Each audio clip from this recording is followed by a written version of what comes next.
এই মুহূর্তে সবচাইতে বড় খবর, লোকালয়ে ফের বন্য দাতাল হাতি। দক্ষিণ গিলাতলির ছনকলায় বন্য দাতাল হাতি সন্ধ্যা হতেই নেমে পড়েন। এই দৃশ্য আপনারা সরাসরি দেখতে পাচ্ছেন অল টাইম খবর 24-এর পর্দায়।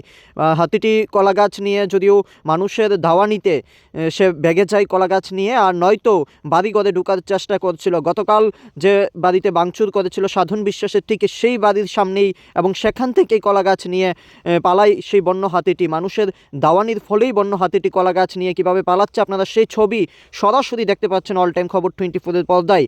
এই মুহূর্তের সবচাইতে বড় খবর আপনাদের আবারও জানিয়ে রাখি, দক্ষিণ গিলাতলির ছনকলায় বন্য দাতাল হাতির তাণ্ডব ফের লোকালয়ে নামল, এবং কলাগাছ নিয়ে মানুষের দাওয়ানিতে এলাকার মানুষজন বেরিয়ে আসায় তড়িঘড়ি হাতিটি সেখান থেকে মানুষজনদের চিৎকার শুনে বেরিয়ে যায়।